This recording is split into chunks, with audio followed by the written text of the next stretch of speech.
네, 반갑습니다. 오늘은 이 로드 컨비네이션이라고 하는 하중 조합에 대해서 한번 다뤄보도록 하겠습니다. 역시 마찬가지로 FSBL 272페이지 보시면은, 핸드북 272페이지 보시면은, 여기 저번 시간에 저희가 다뤘던 그 하중들에 대한 어떤 카테고리들이 잘 이렇게 나와 있죠. 그래서 저번 시간에 한 게 뭐 어떠한 하중이 데드로드고, 뭐 어떤 하중은 스노우로드고, 어떤 하중이 라이브로드고, 이런 식으로 조금 좀 구분을 지어드렸고요. 그런 구분이 지어진 하중을 토대로 이제 밑에 보시면은 하중 조합이라 해가지고 요런 테이블이 하나 있고 요런 테이블, 이제 두 가지 테이블들이 나와 있는데 한번 이 로드 컨비네이션이 뭔지에 대한 어떤 그 개념적인 설명을 좀 해볼 것이고, LRFD라는 이 첫 번째 설계법, 그리고 두 번째 이 ASD라는 설계법에 대해서 뭐 대충 간략하게 한번 설명을 드려볼게요. 근데 제가 이제 좀 말씀을 드려보고 싶은 거는, 이 LRFD라는 설계법이 있고 ASD라는 설계법이 있는데, 사실 저희는 이 LRFD라고 하는, 그러니까 결국에 요 테이블만 갖다가 이 로드 컨비네이션형은, 그러니까 요 하중 조합들 테이블만 가지고 앞으로 문제를 풀고, 실제로 뭐 그렇게 사용을 할 것입니다. 뭐 이유에 대해서는 여러 개 있겠지만, 뭐 제가 생각한 이유는 뭐냐면, 첫 번째로는 FEC별에서는 이 LRFD만 가지고 다룹니다. 문제들을. 모든 문제들은 다 LRFD를 기준으로 담고 항상 설계나 문제 풀 때 다 저렇게 이제 출제가 되고 있고요. 두 번째로는 저희가 지금 다루고 있는 이 철근 콘크리트라는 것 자체가 LRFD라는 이 기준, 이 설계법에 따라서 좀 설계가 돼 있고 분석이 돼 있기 때문에 우리는 얘만 다루기로 제가 좀 생각을 했습니다. 다만 이제 LRFD와 ASD가 어떠한 차이를 갖고 있는지에 대해서는 제가 또 간략하게 설명을 드릴 건데, 어쨌든 우리는 LRFD만 할 것이다 라는 거 정도로 알고 계시면 좋을 것 같습니다. 자, 그래서 한번 보시면은 로드 컨비네이션이라고 하는 것은 말 그대로 하중 조합이라는 거죠. 그러니까 저번 시간과 같이 어떤 콘크리트 빔이 있을 때 얘가 받을 수 있는 하중이 데드로드도 있을 수 있고 라이브로드도 있을 수 있고 윈드로드도 있을 수 있다 했을 때, 얘가 그렇다면은 가지고 있는, 얘가 받아내고 있는 총 하중의 크기는 무엇이냐라는 것을 이제 우리가 추출해보자라는 거예요. 그러면은 뭐 쉽게 생각하면은 그냥 데드로드 더하기 라이브로드 더하기 윈드로드 하면 되겠죠. 근데 그런 식으로 하기에는 너무 애매하다라는 거예요. 자, 왜 그러냐면은 여기 보시면 알겠지만 로드가 데드, 라이브, 윈드만 있지 않아요. 그쵸? 뭐 얼스케일 로드도 있고 레인 로드, 스노우 로드, 다양한 가지각색의 그런 로드들이 있기 때문에 이 로드들을 우리가 다 경우의 수로 또 혹은 확률적으로 계산을 해서 다 이렇게 입력을 해줘야 돼요. 그러니까 예를 들어서 데드로드 오고 라이브로드라는 것은 뭐 동시다발적으로 있을 확률이 크죠. 왜냐하면 데드로드는 얘 자체에 대한 중량일 수 있고, 라이브로드라는 것은 위에 사람들이 걸어가거나 뭐 기기물들이 추가됐을 때 발생할 수 있는 비고정 하중이라고 했었는데, 거기다가 윈드로드, 바람이 또 갖다가 때리는 확률, 그리고 동시에 또 비까지 오는 확률, 거기다 동시에 지진까지 오는 확률, 이런 확률은 되게 적죠. 그렇기 때문에 그런 하중 조합들을 사용했을 경우에는 앞에 어떠한 이 팩터에 의해서 얘네들에 대한 하중의 포션이 조금씩 늘어나거나 작아질 수 있는 그런 어떤 하중들의 조합을 요 LRFD라는 요 설계법에 의거해서 만들어진 테이블이다라고 이제 보시면 좋을 것 같습니다. 그래서 이렇게 보시면은 LRFD라는 것은 이제 한국말로는 극한 강도 설계법이라고 하나요? 뭐 그런 식으로 하는 것 같고, 영어로는 Strength Design이라고도 하는데, 사실은 LRFD는 이 전체, 여기 제가 써놓은 요 글에 이제 앞글자인 LRFD죠. Load and Resistance Factor Design에서 한국말로 굳이 해석해보면 하중과 저항 계수 설계법이라는 건데, 그렇게 하면 좀 어렵기 때문에 Factor Design이라고 하는, 팩터는 이제 개수 설계법이다라고 이제 이해를 해주시면 좋을 것 같아요. 스트렝스 디자인이라고도 불러요. 그래서 SD라고도 하는데, 뭐 제가 알기로는 LRFD라고 더 많이 불리는 것 같아요. 저도 왜 여기 이렇게 써 있는지 잘 모르겠습니다. 그래서 팩터 디자인이라고 생각하라고 한 이유가 뭐냐면, 팩터라는 것은 밑에 보시면은 데드로드라는 어떤 이 로드 카테고리, 그리고 두 번째 라이브로드라고 하는 요 L, 그리고 그 앞에 이제 붙어 있는 요 숫자들이 곱해지는 값들인데, 얘네들을 갖다 우리가 팩터라고 하잖아요. 그래서 그 팩터들이 주로 1보다 크거나 같은 숫자들로 이렇게 발생이 된 어떤 로드 컨비네이션들을 LRFD라고 우리가 생각을 합니다. 근데 보시면 여기 뭐 0.5도 있고 뭐 0.2도 있고 0.9도 있고 이런데, 그것은 방금 제가 말씀드렸다시피 이 빔의 입장에서 뭐 예를 들어서 뭐 요거 같은 경우는 지금 뭐냐, 하중이 데드로드도 있고 얼스퀘이크 로드도 동시다발적으로 올 확률에 대해서 얘기를 해보자는 거죠. 데드로드도 오는데 지진까지 일어나게 되면은 그 데드로드의 어떤 그 포션을 조금 더 줄여드리고 또 이 얼스케이크로 인한 지진으로 인한 하중이 더 큰 포션을 차지해서 그 지진력으로 인해서 발생하는 힘에 대해서 더 우리가 치명적으로 크리티컬하다라고 생각을 해서 거기에 맞춰서 설계를 해보자. 뭐 이런 식으로 생각을 하시면 좋을 것 같습니다.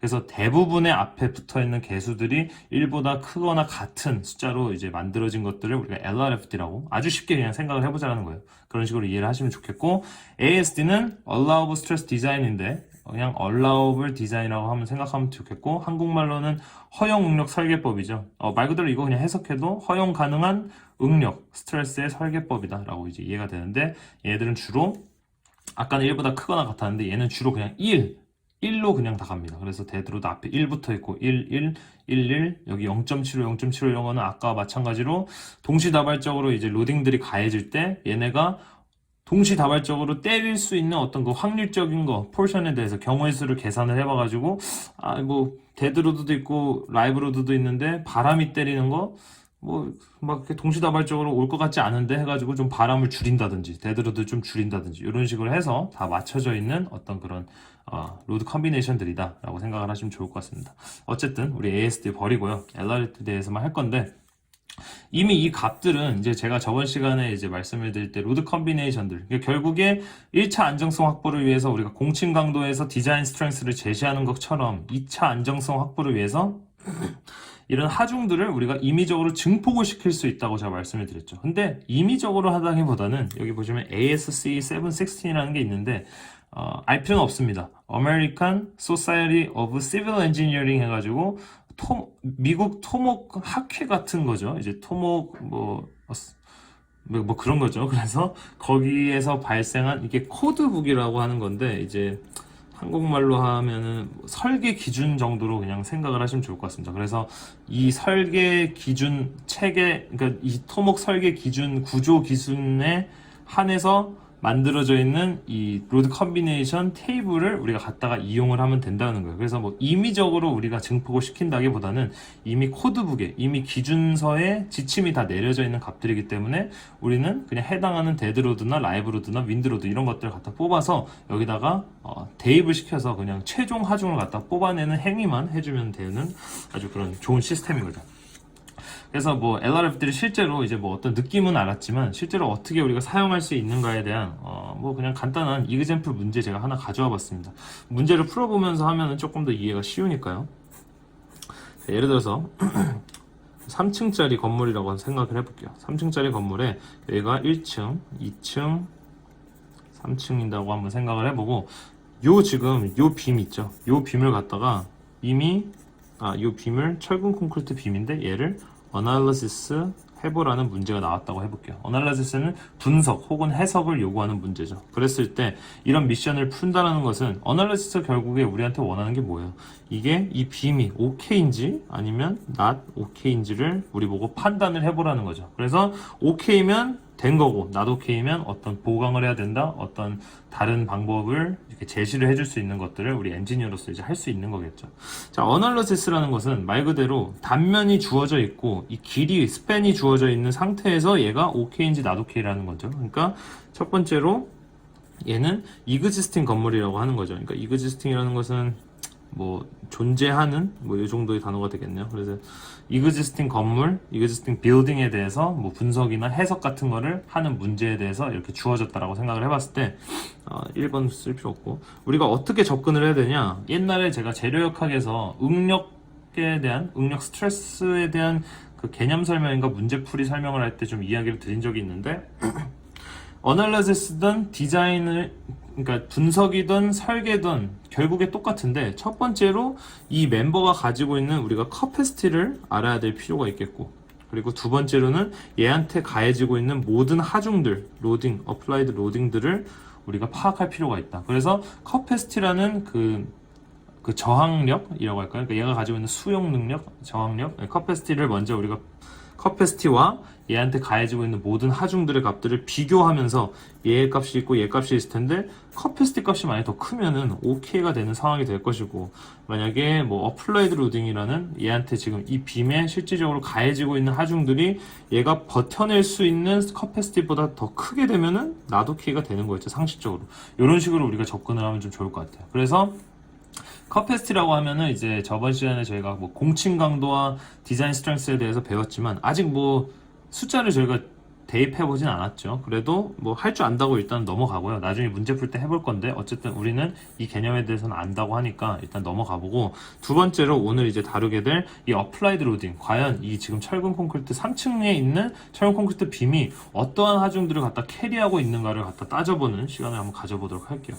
자, 그러면은 제가 그림을 너무 크게 그려가지고 첫 번째로 3층에 있는 건물인데, 일단은 제가 항상 말했듯이 FE11을 제가 그 베이스드 온, 그러니까 기반으로 두고 이제 문제를 이렇게 좀 뽑아온 거기 때문에 데드로드와 라이브로드와 윈드로드만 가지고 우리는 좀 생각을 해볼 거예요. 레인로드, 스노우로드, 얼스케일로드 없다고 생각을 해볼 겁니다. 그러니까 여기서 3층에서 발생할 수 있는 데드로드와 라이브로드와 윈드로드만 갖다가 따져볼 거예요.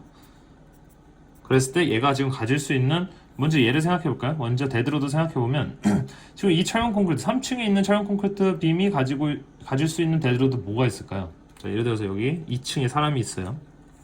천장을 딱 보면 이 철근 콘크리트 빔이 있을 텐데 거기 뭐가 달려 있느냐? 저번에 말했듯이 덕트 시스템들이 달려 있을 것이고, 뭐 스프링클러 달려 있을 것이고, 그리고 또 여기를 이렇게 밝혀줘야 되니까 어떤 그 램프들, 불 전등 같은 게 이렇게 달려 있겠죠. 걔네들에서 의해서 발생하는 하중을 우리가 20 정도로 잡아볼 것이고, 얘가 또 가지고 있는 라이브 로드는 뭘까요? 라이브 로드라는 것은 실제로 이 빔이 이렇게 지탱하고 있는, 서포팅하고 있는 어떤 그 하중들을 의미하겠죠. 그러니까 이 옥상에 사람들이 이렇게 올라올 수 있는 확률이 있겠죠. 예를 들어서 여기 이 3층에 뭐 청소를 하기 위해서, 뭐 이 건물을 좀 외관적으로 좀 이쁘게 보이게 하기 위해서 좀 청소를 하기 위해서 사람들이 오갈 수도 있고, 혹은 만약에 여기 이런 어떤 루프탑 바 같은 게 이렇게 하나 만들어졌다고 생각을 해볼게요. 그러면 사람들이 청소하는 사람들보다는 이 바에 놀러 오는 사람들이 더 많겠죠. 그럼 그 사람들에 의해서, 혹은 이 루프탑 바 속에 들어있는 어떤 기기물이나 뭐 가구들, 그런 것에 의해서 발생할 수 있는 라이브 로드가 있겠죠. 걔를 또 20이라고 한번 생각을 해볼게요. 근데 여기서 하나 또 우리가 알고 가야 되는 것은, 라이브 로드는 항상 플로어가 있고 루프가 있습니다. 그래서 루프에 해당하는 라이브 로드를 우리는 조그맣게 이렇게 R을 붙이는데, 여기 지금 보시면은 3층 같은 경우, 그러니까 루프와 플로어의 차이는 뭐예요? 3층짜리 건물이면은 맨 꼭대기층을 우리가 루프라고 하고, 요 밑에는 다 플로어라고 이렇게 정의를 내렸었죠. 그래서 이 루프라는 애가 가지고 있는 라이브 로드를 20으로 잡았으니까 LR이라고 우리가 이렇게 명의를 좀 명시하면 좋겠고요. 윈드로드라는 것은 뭐 사실 좀 복잡한데, 제가 저번 시간 같이 그냥 저번 시간에 이미 좀 답을 드렸습니다. 그래서 우리는 이 빔에 걸리는 업리프트 포스만 갖다가 한번 생각을 해볼 거예요. 그 이유는 뭐냐면은, 나중에 하중 조합을 다 갖다 더할 때 이 데드로드라는 하중 위에서 아래로 때리는 그래비티 로드고, 얘도 역시 위에서 아래로 때리는 그래비티 로드인데, 일반적으로 윈드로드는 옆에서 바람이 불잖아요. 이런 식으로. 그렇죠?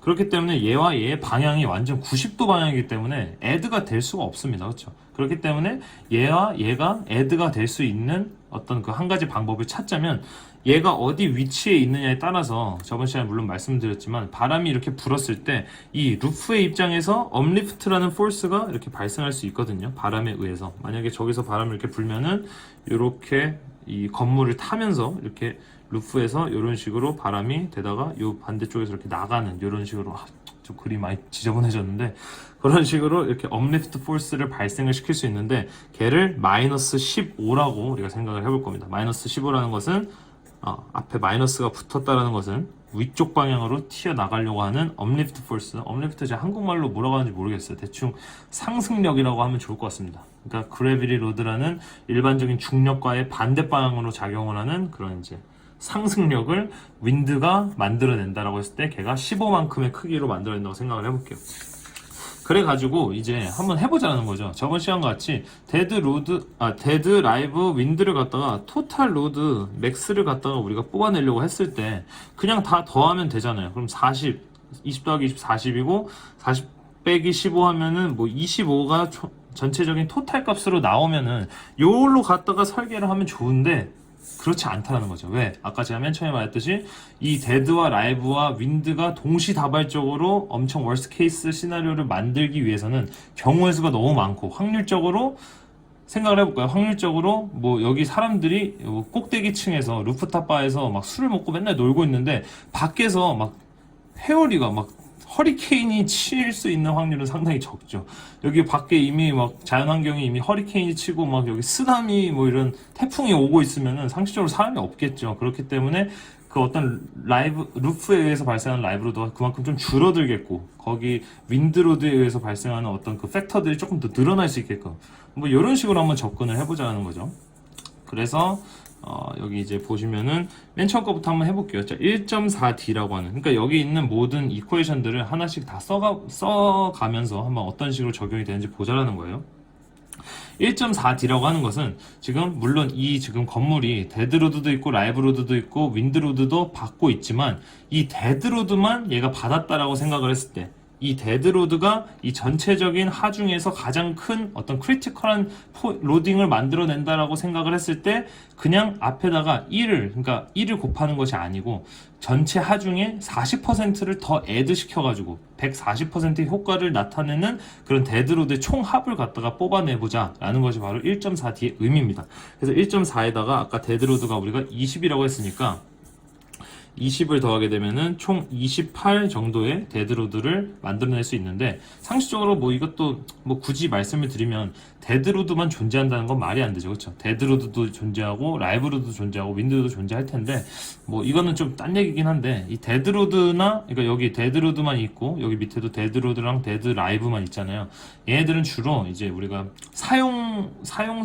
사용할 때 필요한 설계법이라 해가지고, 그러니까 건물을 딱 쳤을 때, 건물을 딱 처음 만들었을 때 아직 사용하지 않고, 사람들이 아직 이 건물 속에 내부가 아직 하나도 뭐 장식도 없고 아무것도 뭐 없다고 했을 때, 사람들이 아직 이용을 하지 않기 때문에 어떤 이런 라이브로드 같은 것들이 적용이 안 돼 있을 상태에서 데드로드만, 그러니까 말 그대로 얘가 가지고 있는 어떤 자체 하중이나 뭐 램프나 뭐 이런 애들로 갖다가 걸리는 그 데드로드만 있다고 생각을 해봤을 때, 얘가 구조적으로 문제는 없을지언정, 얘가 우리 옛날에 배웠지만 디플렉션이라는 게 있죠. 그래서 얘가 이렇게 생겨 있어야 되는데, 자체적으로 가지고 있는 중량 때문에 얘가 이런 식으로 약간 휘어 있는 상황들이 발생할 수가 있습니다. 그러니까 얘가 일직선을 똑바로 서 있어야 되는데 약간 이렇게 휘므로써 이 정도의 차이를 발생을 시킬 수 있다는 거. 요거를 이제 우리가 디플렉션이라 해가지고 저번에 처짐에 대해서 계산하는 법에 대해서 한번 배웠었죠.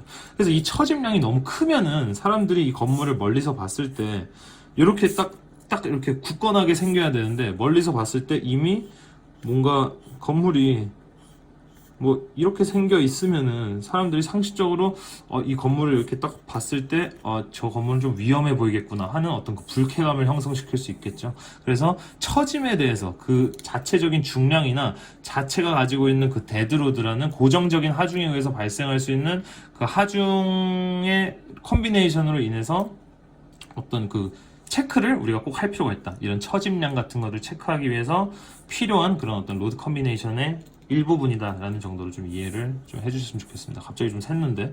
자, 그 다음에 1.2D, 1.6L 뭐 이런 것들이 있죠. 자, 여기 보면은 일단 세 가지가 있어요. LR, SR이 있을 때 위에를 보니까 가장 큰 값으로 하나를 선택해라 라고 써있네요. 자, 무슨 말이냐, LR이라고 하는 루프에서 발생할 수 있는 라이브 로드와 스노우 로드와 레인에서 발생할 수 있는 레인 로드가 있을 때, 우리는 결국에 가장 큰 하중의 값을 지금 뽑기 위해서 이 짓을 하고 있는 거잖아요. 그러니까 LR이 만약에 아까 20이었고 S가 만약에 10이고 얘가 5다? 그러면은 얘 10에 의해서 발생하는 로드 컨비네이션은 우리가 필요가 없고, 당연히 5에 의해서 발생하는 로드 컨비네이션 필요가 없다는 거죠. 항상 하중을 뽑거나 설계를 할 때는 더 worst case인 더 최악의 시나리오를 갖다가 우리가 생각을 해서 이제 좀 설계를 하고 접근을 해야 되기 때문에 항상 이 가장 큰 값으로 갖다가 접근을 하는 것이고, 지금 같은 케이스에서는 제가 뭐 S나 R 같은 스노우와 레인에 의해서 발생하는 하중들은 없다고 생각을 했기 때문에 얘들에 대해서는 무시해도 될 것 같아요.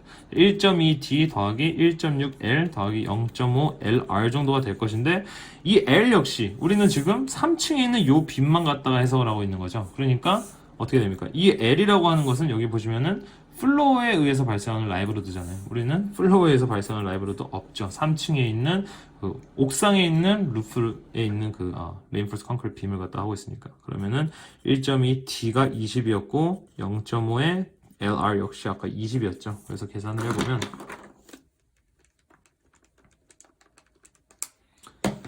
34가 나오게 되고, 그리고 이제 여기 세 번째 한번 가볼까요? 세 번째는 1.2D 더하기 1.6LR 더하기 0.5W가 되겠죠. 제가 이렇게 쓴 이유는 SR 우리 없고 역시 이 L도 없기 때문에 있는 것만 갖다 쓴 겁니다. 그렇죠? 그랬을 때 1.2D. 자, 여기 딱 보시면 알아요. 이 세 번째 로드 컨비네이션 보니까 아까와 같은 상황에서 지금 사람들이 이렇게 만약에 많이 있어요. 사람들이 좀 많아서 어떤 이 루프 라이브로드에 의해서 발생하는 하중이 되게 크리티컬한 어떤 하중을 만들어낼 수 있을 거다라고 생각을 했을 때 좀 더 거기에 포션을 많이 준 거죠. 1.6. 60%더 애드를 시킨 거죠. 대신에 윈드는 우리가 좀 줄일 수 있어요. 왜? 사람이 이렇게 루프에서 많이 놀고 있을 때 상식적으로 태풍이 옆에서 갖다 때릴 수 있는 확률이 적기 때문에 그런 거죠. 그래서 얘를 갖다가 써보면은 1.2에 20 더하기 1.6에 아까 20 그리고 더하기 0.5에 W인데 W 윈드로드는 우리가 상승력인 업리프트 포스 마이너스 15가 발생한다고 했죠. 그래서 이렇게 더해줄 수 있는 거죠.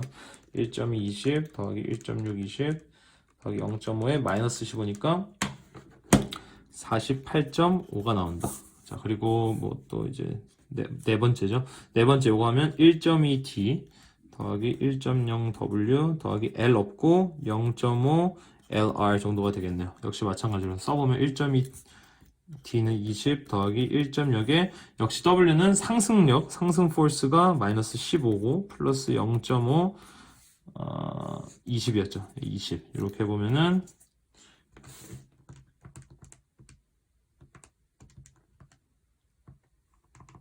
아이고 19 정도가 나오고 그리고 그 다음 거는 이제 1.2D 여기 이제 4번 여기 1.2D 여기부터 이제 보시면은 여기는 이제 earthquake이 여기 써 있잖아요. 이거는 이제 지진에 의해서 발생하는 지진력인데 지진이 왔을 때를 대비하는 어떤 그 하중 조합입니다. 근데 우리는 이미 지진이 없다고 생각을 했기 때문에 지진이 들어갔을 경우에 어떤 그 데드로드와 라이브로드가 이런 식으로 개수가 바뀐다는 건데 애초에 우린 지진을 고려하지 않았기 때문에 사실 이 로드 컨비네이션 필요가 없고 이 네 번째 건 필요하겠죠. 그러니까 요거는 필요하겠죠. 왜냐하면 데드로드와 윈드는 우리가 고려하고 있는 상황이기 때문에 한번 또 보시면은 0.9t 더하기 1.0w는 0.9 20에 1.0 마이너스 15 정도가 되니까 또 계산을 해보면 15 하면은 3 정도가 되고 그리고 마지막 역시 지진이 왔을 경우에 데드로드의 어떤 포션을 좀 줄이자라고 하는 건데 우리는 지진 자체를 고려하지 않고 있기 때문에 얘와 얘는 뺄 수 있는 겁니다. 자, 그래서 결론적으로 제가 지금 좀 영상이 너무 길어져서 좀 당황하고 있는데 어쨌든 전체적인 이 값들의 총합도 중요하지만 방향이 되게 중요해요. 지금 이 값은 위에서 아래로 때리고 있는 값이고 얘도 역시 위에서 아래로 때리고 있고 위에서 아래로 때리고 있고 얘도 위에서 아래로 때리고 있고 위에서 아래로 때리고 있어요. 그러면 데드로드만 따졌을 때 우리가 28이라는 값을 얻었고 데드와 루프 라이브만 따졌을 때 34 데드랑 라이브랑 윈드 다 따졌을 때 48.5 역시 데드 윈드 라이브 다 따졌을 때 19 데드랑 윈드만 따졌을 때 3 이렇게 했을 때 가장 worst case는 바로 요 값인 거죠. 48.5로서 만약에 PLF라고 하면은 이렇게 심플 빔을 했을 때 48.5인 PLF가 하중의 맥스로서 작용을 하고 있기 때문에 그거에 의한 설계가 그거에 의한 분석이 되어야만 당연히 요런 케이스들이 요런 더 48.5보다 더 작았던 값들 있죠. 얘네들에 의해서 발생하는 어떤 그것들은 다 커버가 되는 거죠. 그래서 우리는 어널리시스를 했을 때 요 48.5라는 어플라이드 로딩을 구했고 그거에 의해서 발생하는 SFD와 BMD로 인해서 발생하는 최고 맥시멈 그리고 상당히 지저분해졌는데 최고 맥시멈 모멘트와 최고 맥시멈 shear force를 갖다 구함으로써 이 커패시티에서 발생할 수 있는 어떤 시어에 의한 커패시티와 밴딩에 의한 커패시티를 비교 분석하면서 우리가 이제 설계까지 해낼 수 있는 겁니다. 그래서 뭐 사실은 영상이 좀 길어진 이유가 원래는 제가 오늘은 그냥 로드 컨비네이션에서만 설명을 드리고 다음 시간에 실제로 이제 설계를 하는 데 있어서 어떤 식으로 우리가 비교 분석을 할 수 있는지를 좀 보여드릴까 했는데 오늘 이렇게 좀 이왕 좀 길게 찍은 겸 그냥 좀 다 설명을 드렸습니다. 그래서 1번, 2번 나눠서 커패시티 구하고 어플라이드 로딩을 구하는데 어플라이드 로딩을 구할 때 이런 하중 조합들을 통해서 우리가 최고 맥시멈 하중을 갖다 뽑아가지고 그 값과 커패시티를 구해서 그 두 개 값을 비교함으로써 커패시티가 더 크면은 오케이, 커패시티가 더 작으면 not 오케이다 라는 거 정도를 좀 이야기해보고 싶었습니다. 그래서 제가 생각해보니까 다음 시간부터 바로 문제풀이 들어가도 좋을 것 같습니다. 저희가 이제 채용 콘크리트에서 배울 수 있는 뭐 거의 모든 개념 설명은 좀 다 드린 것 같아서 다음 시간부터 이제 37챕터인데 1번 문제부터 해가지고 이제 풀 수 있는 문제들 한번 다뤄보면서 한번 좀 진행해 보도록 하겠습니다. 감사합니다.